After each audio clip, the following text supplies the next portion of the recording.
This is Frederick Meekins of the American Worldview Alert. If the Middle Ages are to stand in history books as the age of faith, it could be equally asserted that the 19th, 20th, and 21st centuries will no doubt be remembered as the era of unbelief.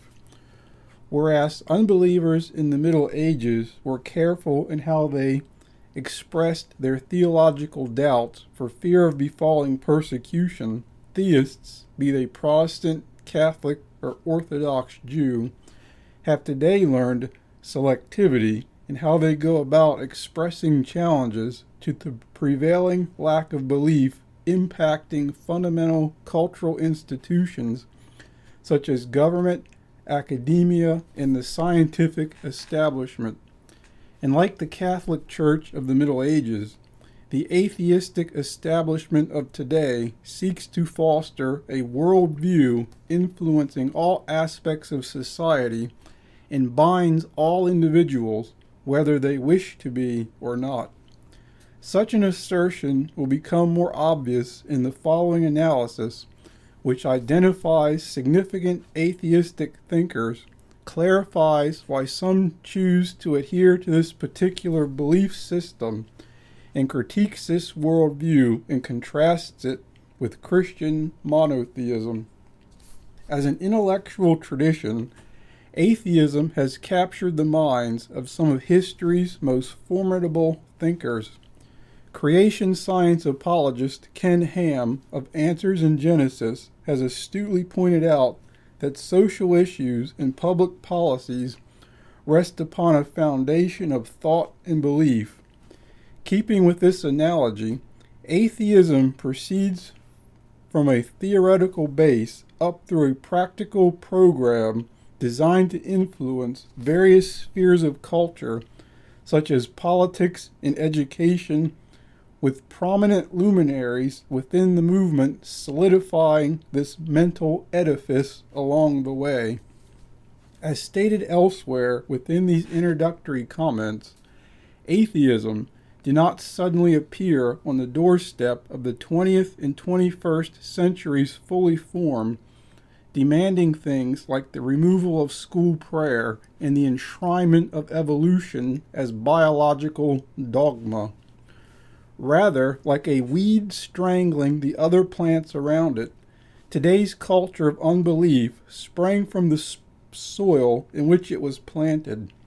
While atheism can trace its pedigree back throughout much of human history, a number of modern thinkers have ensured this system a place of prominence within the cultural consciousness. One pivotal intellect laying a foundation for atheism was Ludwig Feuerbach.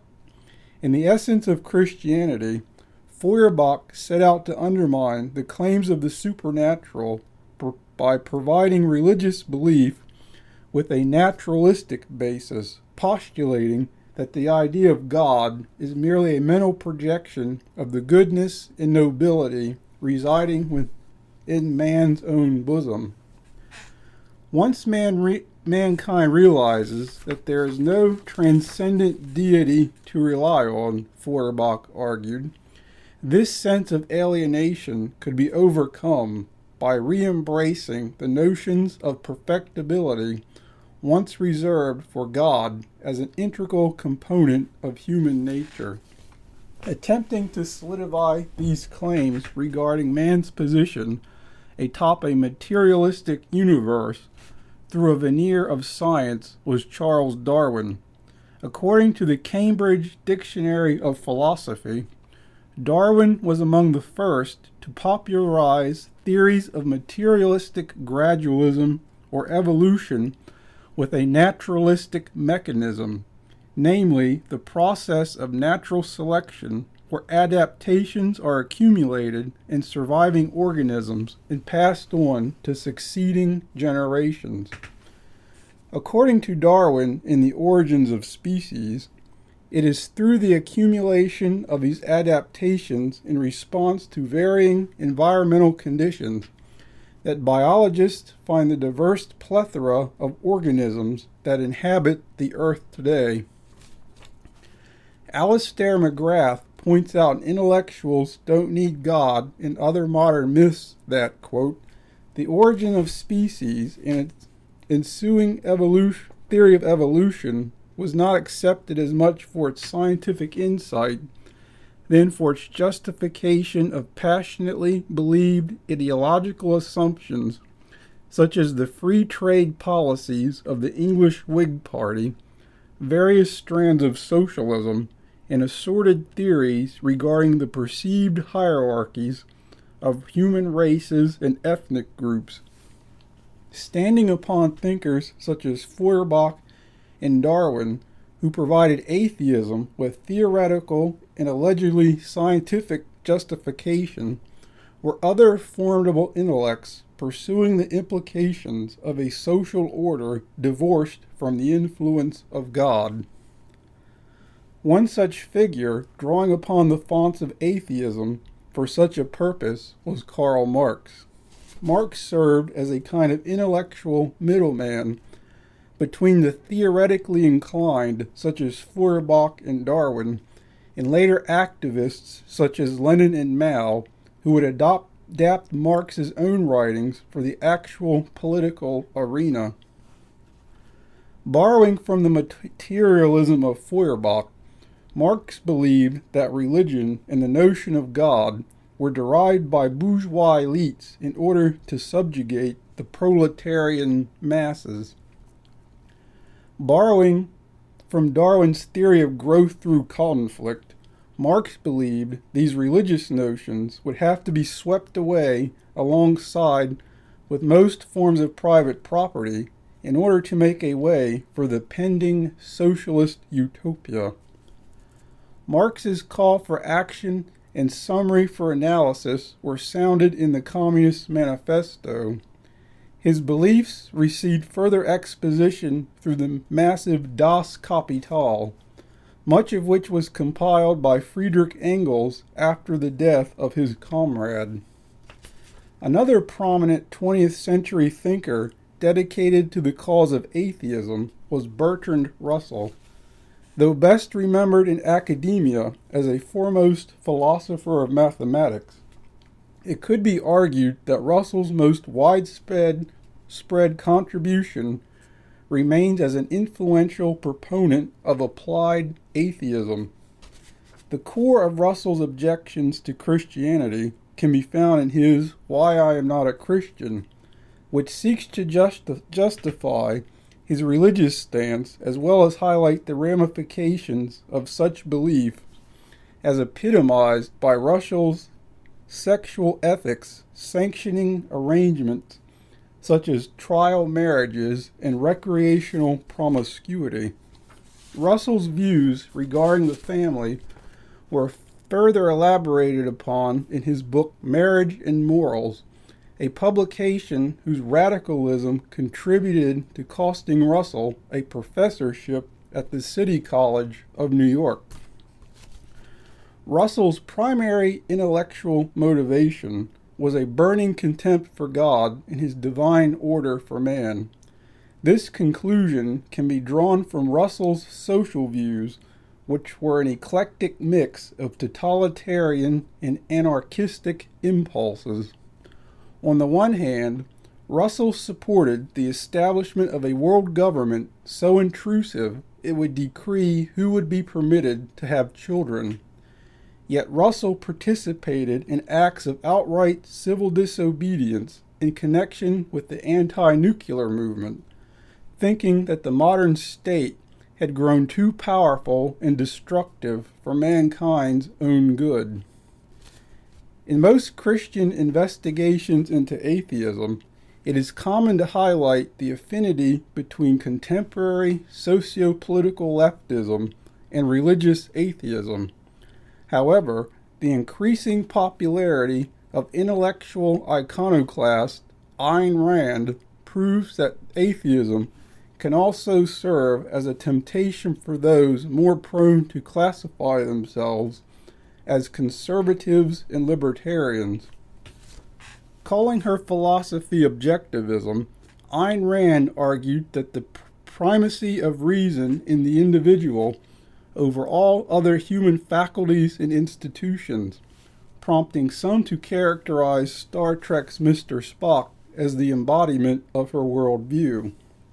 However, in her quest to emancipate humanity from the dangers of totalitarianism, Rand went too far in elevating reason at the expense of faith, and by characterizing the living God of the universe as just another dogma bent on enslaving the minds of men, not all that unlike Marxist communism. Ayn Rand's thoughts find expression in a number of novels and polemical discourses. Atlas Shrugged is remembered as Ayn's signature work extolling the virtues of nonconformity and radical individualism in the guise of a novel about an architect bending to no standard but his own. In the novel We the Living, Rand warns of the dangers posed by collectivism to the well-being of the individual. Rand's non-fiction works include Philosophy, Who Needs It?, Capitalism, the Unknown Ideal, and The Virtue of Selfishness. Of Ayn Rand, it says in Christianity for the Tough-Minded, quote, her attempt to formulate a philosophy of creative selfishness will make no great impact, end quote. Yet her impact cannot be denied, as her portrait adorns the walls of the Cato Institute, and key national leaders such as former chairman of the Federal Reserve Board Alan Greenspan and Supreme Court Justice Clarence Thomas count themselves among her admirers. Looking at the matter from a certain perspective, the beauty and appeal of atheism can be found in its ability to adapt to the needs of those building systems of thought and seeking to justify individual behavioral practices. Russian author Fyodor Dostoevsky realized that if there is no God, anything is permissible. The diminished guilt available through atheism may serve as a greater incentive to those flocking under its banner than any of the answers the system might provide to the universal questions asked by all thinking individuals. D. James Kennedy points out in Character and Destiny, A Nation in Search of Its Soul, that Bertrand Russell may have been an atheist as much to ease his conscience regarding his numerous affairs and seductions as out of a desire for alleged rational consistency. The idea of God posits the notion that the right to order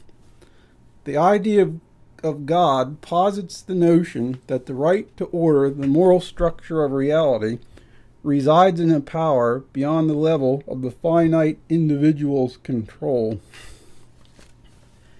And control is the one thing the individual atheist is loath to relinquish. Though one can't fault her, Ayn Rand was 58 years old before setting foot aboard an airplane for fear of giving up control over her own destiny to the pilots and mechanics she claimed possessed a faulty modern psycho-epistemology.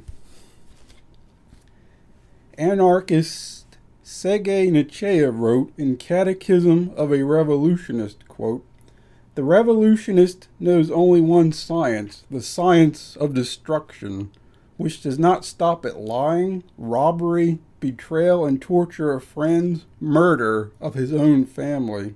End quote. How much easier it is to topple the tower of morality once its foundation of concrete theism has been removed. A classic truism teaches that if wishes were horses, beggars would ride, and another piece of cherished wisdom reveals wishing for something does not make it so. These same principles apply to the longing for a deity-free universe as expressed by the thinkers profiled throughout this exposition. For even though atheists have gone to considerable lengths to implement their systems, communists going so far as to slaughter millions of innocent individuals, Atheism fails to stand up to closer scrutiny on a number of grounds. And in a few days, stand by for part 2. This is Frederick Meekins.